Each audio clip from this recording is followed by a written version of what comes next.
स्वास्थ्य प्रेमी श्रोता नमस्कार।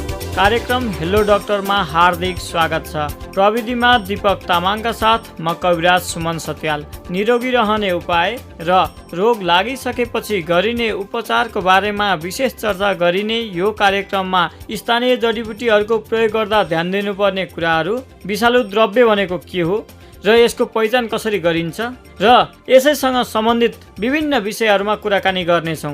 यिनै विषयमा कुराकानी गर्नको लागि आज हाम्रो अतिथिको रूपमा आयुर्वेद तथा वैकल्पिक चिकित्सा विभागका चिकित्सक एवं द्रव्यगुण अर्थात् आयुर्वेद औषध विज्ञ डाक्टर पुनेश्वर केशरी हुनुहुन्छ। डाक्टर साहब, कार्यक्रममा स्वागत छ।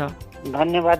हजुर डाक्टर साहब, यो स्थानीय जडीबुटीहरूको प्रयोग गर्दा चाहिँ के कुराहरूमा ध्यान दिनुपर्छ? स्थानीय जडीबुटीहरूको प्रयोग गर्दा सबभन्दा पहिला त हामीले जडीबुटी चिनेको हुनुपर्छ। हेर्नुहोस्, किनभने नचिनिकन डायग्नोसिस यो जडीबुटी यो हो ठ्याक्क पहिचान नहुन्जेलसम्म हामीले त्यसको प्रयोग गर्न हुन्न। किनभने कतिपय जडीबुटीहरूमा विषाक्त गुण हुन्छ। त्यस्ता विषाक्तताहरूलाई शोधन गरेर अर्थात् त्यस्ता विषाक्तताहरूलाई हटाएर मात्र प्रयोग गर्नुपर्ने हुन्छ। त्यसकारण जडीबुटीको पहिचान गर्नु सबभन्दा ठुलो कुरो हो। पहिचान गरिसकेपछि विषाक्त जडीबुटी होइन वा त्यस्ता जडीबुटीलाई शोधन गर्न पर्दैन भन्ने कन्फर्म भइसकेपछि मात्र त्यस्ता जडीबुटीहरू प्रयोग गर्नुपर्छ। यदि विषाक्त वर्गको 20 वर्गको जडीबुटी जस्तो कि बत्सनाब भयो, जस्तो कि गुन्जा भयो, यी चाहिँ 20 उपविषका, जस्तो कि धतुरो भयो, जस्तो कि भाङ भयो, यस्ता चाहिँ 20 र उपविष वर्गका जडीबुटीहरू चाहिँ सकभर समुदायमा आफैले प्रयोग गर्नु राम्रो होइन। यस्तो जडीबुटीहरू प्रयोग आयुर्वेद स्वास्थ्य कर्मीहरूसँग सल्लाह लिएर चाहिँ गर्न उपयुक्त हुन्छ। त्यसबाहेकको सामान्य जडीबुटीहरू जुन हामीले पहिचान गरेका छौँ, जुनलाई हामीले राम्ररी चिन्दछौँ, त्यस्ता जडीबुटीहरूको यदि प्रयोग गुण उपयोग थाहा छ भने प्रयोग गर्न सकिन्छ। गुण उपयोग थाहा छैन, मात्रा थाहा छैन भने त्यसरी जडीबुटीहरू सुनेको भरमा मात्र प्रयोग गर्नु राम्रो हुन्न। मात्रा जडीबुटी कसरी प्रयोग गर्ने, कुन भाग प्रयोग गर्ने, कति मात्रामा प्रयोग गर्ने, त्यो आयुर्वेद स्वास्थ्य कर्मीहरूसँग सल्लाह गरेर त्यसअनुसार प्रयोग गर्न सकिन्छ।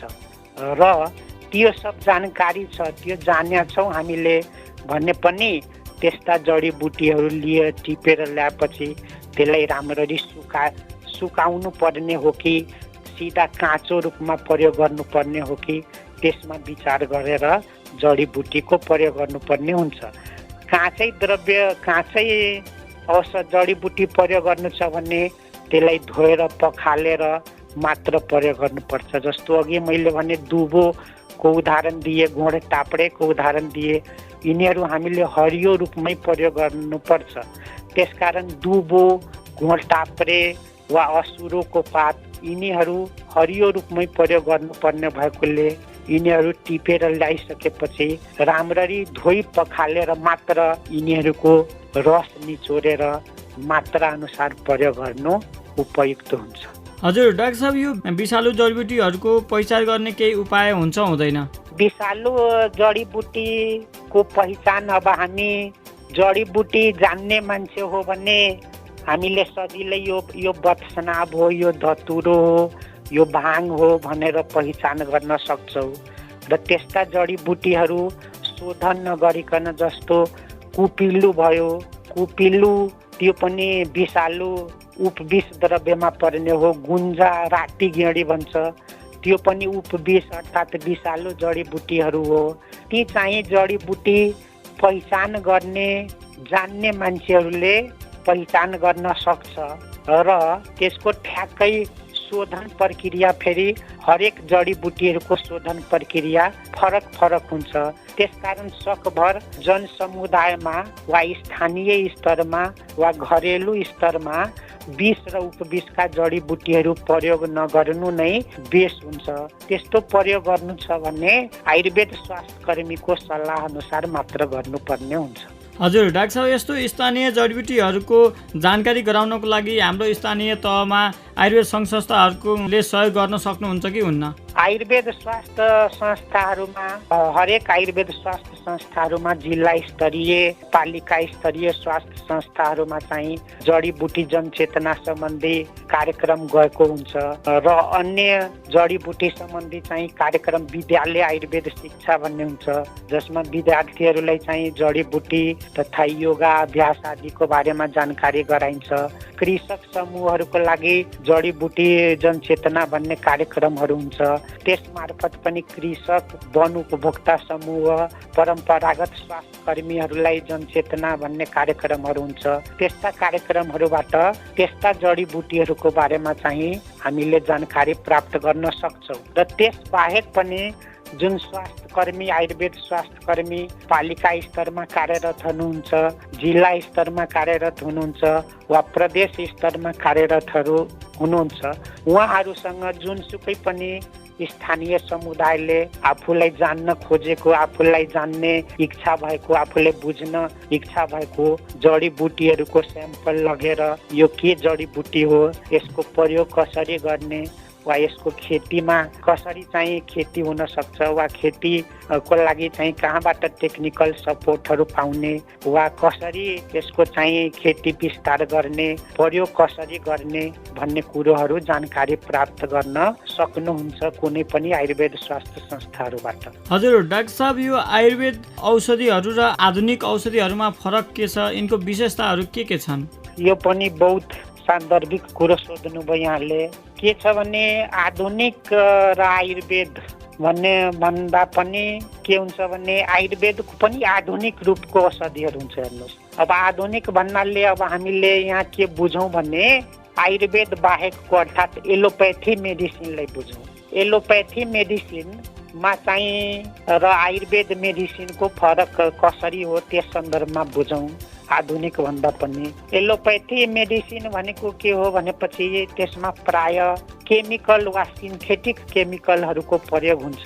त्यसबाहेक हर्बल एक्सट्र्याक्टहरू, यदि नेचुरल एलोप्याथीमा पनि हर्बल एक्सट्र्याक्टहरू अर्थात् विभिन्न जडीबुटीको एक्सट्र्याक्ट निकालेर त्यसबाट ट्याब्लेट सिरप आदि इत्यादि बनाएर उपयोग गरिन्छ। नम्बर 2 कुरो। नम्बर 1 कुरो के थियो भने केमिकल र सिन्थेटिक ड्रगहरू प्रयोग हुन्छ एलोप्याथी सिस्टमतिर। नम्बर 2, यदि नेचुरल ड्रग नै छ, नेचुरल हर्ब नै छ भने पनि त्यसको एक्सट्र्याक्ट प्रयोग हुन्छ। भने आयुर्वेदमा के हुन्छ भने नेचुरल, चाहे त्यो प्लान्ट ओरिजिनको होस्, चाहे एनिमल ओरिजिन अर्थात् जनावरबाट प्राप्त होस्, चाहे खनिजबाट प्राप्त होस्, प्राकृतिक रूपमा प्राप्त जडीबुटी, जीव जन्तु वा खनिज पदार्थबाट औषधि बनाइन्छ। आयुर्वेदतिर एक्सट्र्याक्टको प्रयोग अर्थात् प्लान्टबाट जडीबुटीबाट एउटा निश्चित चाहिने एउटा मात्र एक्सट्र्याक्ट झिकेर प्रयोग गर्ने आयुर्वेदमा त्यस्तो चाहिँ सिद्धान्ततः त्यस्तो छैन। तर आधुनिक समयमा, आजकलको समयमा आयुर्वेदमा पनि विभिन्न प्लान्टको विभिन्न जडीबुटीहरूको एक्सट्र्याक्ट निकालेर ट्याब्लेट क्याप्सुल फर्ममा प्रयोग हुने गरिन्छ पेटेन्ट औषधिको रूपमा। तर सिद्धान्ततः आयुर्वेदले चाहिँ एक्सट्र्याक्ट होइन, होल सोल ड्रग नै प्रयोग गर्ने सिद्धान्त राख्दछ। उदाहरणको लागि तपाईँले एउटा उदाहरण दिउँ, रोयल्फिया सर्पेन्टिना अर्थात् सर्पगन्धा भन्ने एउटा चाहिँ बिरुवा हो, एउटा जडीबुटी हो। सर्पगन्धाबाट पहिला सर्पेन्टिन र रोयल्फिन भन्ने दुईटा एक्सट्र्याक्ट निकालेर पहिला केही दशक पहिला एलोप्याथी सिस्टमतिर प्रयोग गरिन्थ्यो। सर्पेन्टिन र रोयल्फिन त्यो चाहिँ मुटु रोग तथा हाई ब्लड प्रेसरको लागि प्रयोग गरिन्थ्यो एलोप्याथीतिर केही दशक अगाडि। र आयुर्वेदमा सर्पगन्धा घनबट्टी उहिलेदेखि प्रयोग गर्दै आएको छ। अहिले रिजर्पिन र सर्पेन्टिन भन्ने औषधि एलोप्याथीबाट हटाइसक्यो, किनभने त्यसले के देखायो भनेपछि सुसाइडल टेन्डेन्सी अर्थात् आत्महत्या गर्ने प्रवृत्ति, मनोसाध अवसाद हुने स्थिति देखायो साइड इफेक्टको रूपमा, त्यसकारण त्यो हटायो। तर आयुर्वेदले सर्पगन्धा घनबटी उहिलेदेखि प्रयोग गर्दैछ। सर्पगन्धा घनबटीको त्यस्तो केही दुष्प्रभाव हुँदैन। यस्तो किन भएको हो भन्नेपछि पहिला जुन रिजर्पिन प्रयोग गर्थ्यो त्यो चाहिँ सर्पगन्धाको एउटा तत्त्व मात्र थियो। तर आयुर्वेदले जुन सर्पगन्धा प्रयोग गर्छ त्यो एउटा तत्त्व मात्र निकालेर प्रयोग गर्दैन, होल सर्पगन्धा नै प्रयोग गर्छ। त्यसकारण रिजर्पिनको जुन खराब असर हो, रिजर्पिन मात्रको जुन खराब असर हो, त्यसमा रहेको अन्य तत्त्वले ती खराब असरहरूलाई, ती दुष्प्रभावहरूलाई हुन दिँदैन। त्यसकारण आयुर्वेदमा सर्पगन्धा घनबटीको प्रयोग अहिलेसम्म छ भने एलोपेथीतिर रिजर्पिनको प्रयोग हटिसक्यो। त्यसकारण मौलिक भिन्नता आयुर्वेद र एलोपेथ औषधिको यही हो। उता एउटा टिपिकल एक्सट्र्याक्ट एउटा रिसेप्टर बेसमा, अर्थात् औषधिले कुन रिसेप्टरमा काम गर्छ त्यसरी चाहिँ बढी जोड दिएको हुन्छ भने आयुर्वेद चाहिँ होलिस्टिक एप्रोचको पद्धति हो। यसले चाहिँ होल सोलमा चाहिँ काम गर्ने औषधिहरू एज अ होल चूर्णको रूपमा, क्वाथको रूपमा, सिरपको रूपमा, ट्याब्लेटको रूपमा, क्याप्सुलको रूपमा प्रयोग गर्ने गरिन्छ। त्यसकारण मुख्य भिन्नता यो बुझौँ भने अर्को भिन्नता औषधिले गर्ने एक्सन, जस्तो अघि पनि मैले भने एलोपेथी औषधिहरू या त रिसेप्टर बेसमा काम गर्छ या त इन्जाइमेटिक बेसमा काम गर्छ भने आयुर्वेदको औषधिहरूले रस, गुण, वीर्य, विपाक र प्रभावको रूपमा काम गर्ने हुन्छ।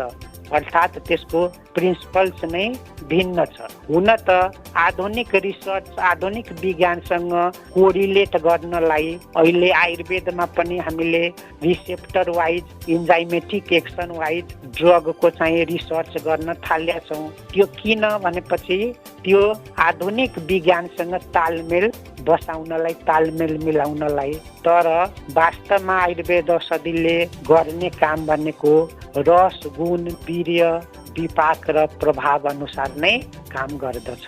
हजुर डाक्टर साहब, यो आधुनिक औषधि सेवन गर्ने मानिसहरूलाई चाहिँ आयुर्वेद औषधिले काम कम गर्छ भन्ने प्रचलन छ, यो कतिको सत्य हो? यस्तो केही छैन।